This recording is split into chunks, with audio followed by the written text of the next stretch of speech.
Cutting an image. Cutting an image. We're actually going to get out of Surecuts a Lot Pro right now. We're going to go straight to Google and find ourselves an image that we want. Okay. Pick an image for shits and giggles. That we would use. Yogi Bear. Really? Hey, I don't know. Just pop in there. Yogi Bear. Okay. I'm hungry. Lunchtime. Picnic baskets. Images. Now, obviously, these are multicolors, and they're just pictures. The only way we can cut on the plotter, it has to be vectorized, or vector art, or AI from Adobe Illustrator. Either way, the reason why is, for instance, we're going to take this image right here. We're going to copy, save the image as, it's a JPEG, and that's going into my download folder. Okay.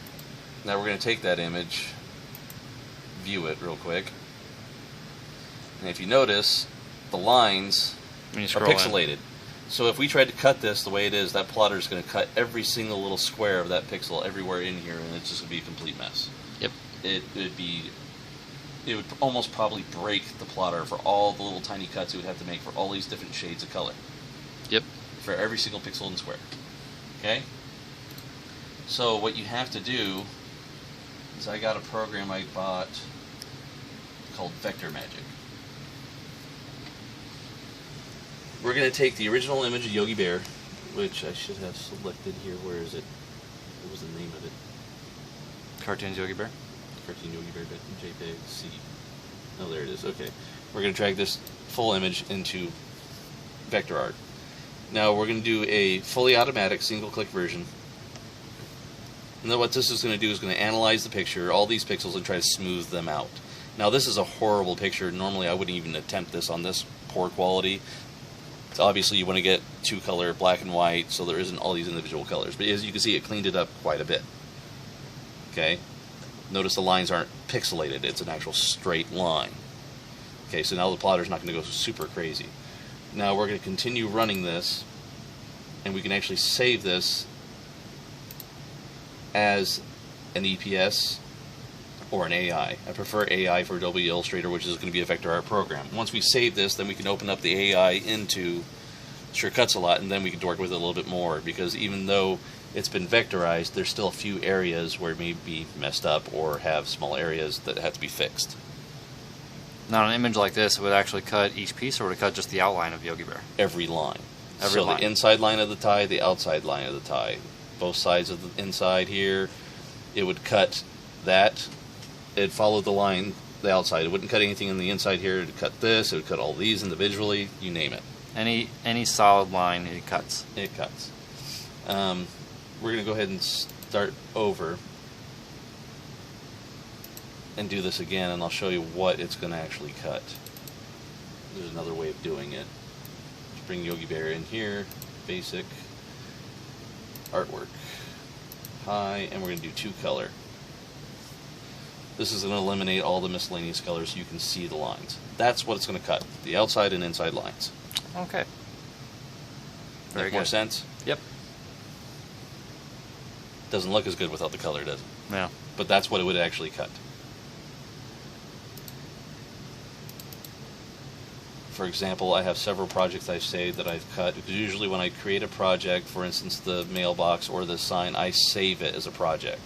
So it keeps all the edits I've made to the project intact. So we're going to open projects. And let's go to libraries. I got to remember where it's at.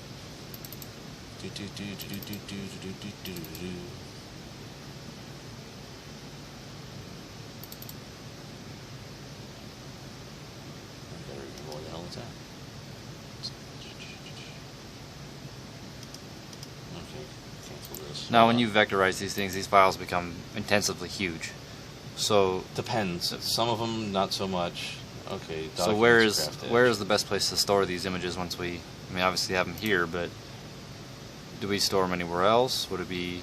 Right now, they're all stored on my computer. I don't have a backup of them because most of the time it doesn't matter to me. Right. It just saves me a little bit more time. Right.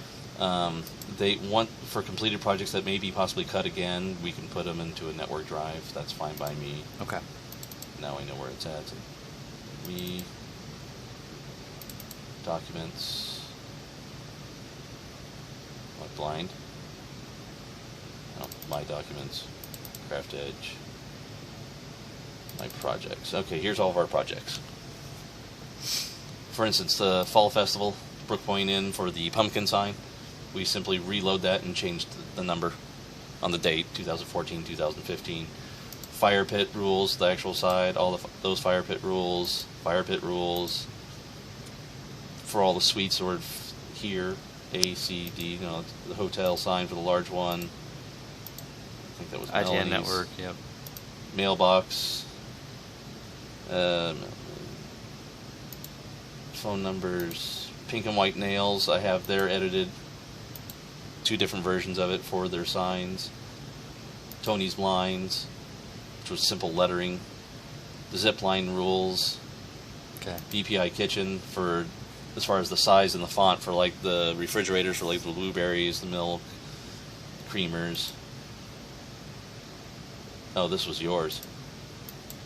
Let's go ahead and open that. Look familiar? Oh, I can't really see it in the video, but There's your Batman logo. There's Batman logo. Now you'll see when I hover over it, it shows all the lines it's going to cut, even though I have all the colors skewed in so it looks blended, but the vinyl would actually cut every line you see there in green, the plotter. Very good. Okay. I think that's good for showing how we would do an image and vectorizing and get it back into the... Yeah, because it has to be vectorized, and then